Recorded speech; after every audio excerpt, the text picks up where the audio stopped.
Et donc je vais remplacer dans cette expression les quotents h, ce qui me donne pi sur z, hein, j'ai fait sortir le z, facteur de quotient h de pi z sur 2 qui me donne ceci, moins quotient h de pi z qui me donne ceci.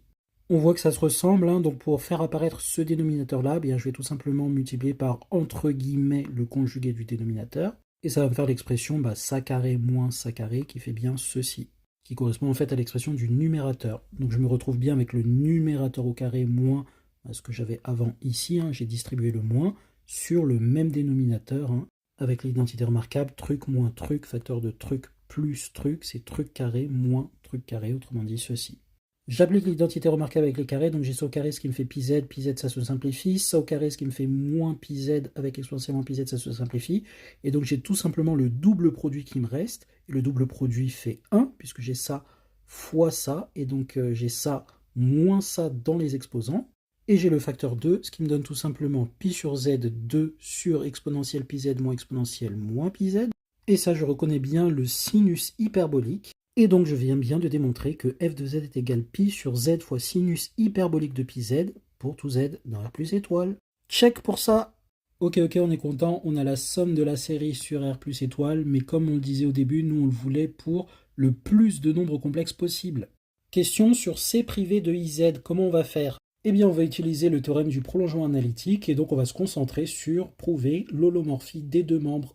Cette fonction-là, elle est bien holomorphe sur C privé de IZ. Hein. Sur C privé de IZ, on n'a absolument aucun problème.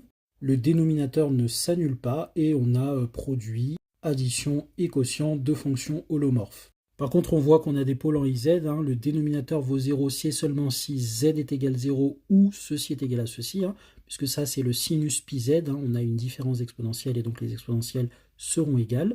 Mais dans les complexes, dire que des exponentielles sont égales, c'est dire que l'une est égale à l'autre plus 2ki pi k dans z, à cause de la 2i pi périodicité de l'exponentielle sur les complexes, et du fait que les seules valeurs qui font que l'exponentielle est égale à 1, ce sont justement ces valeurs-là, d'après la formule de l'air et les propriétés du cercle trigonométrique. Donc on a bien des si et seulement si, et donc je fais passer ça de l'autre côté, donc j'ai 2pi z est égal à 2i k pi pour k dans z, et donc je simplifie par 2pi, j'ai donc z est égal ik k dans z.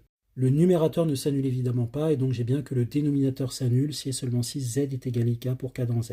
Donc on ne peut pas faire mieux que l'holomorphie sur C privé de IZ. Maintenant on va montrer que la somme de cette série est holomorphe sur le même ensemble C privé de IZ. Cette fonction-là, elle est bien holomorphe sur C privé de IZ, quel que soit n dans Z. Le dénominateur ne s'annule pas, hein, constante ici selon Z. Fraction rationnelle sans annulation, on est bien holomorphe sur l'ensemble.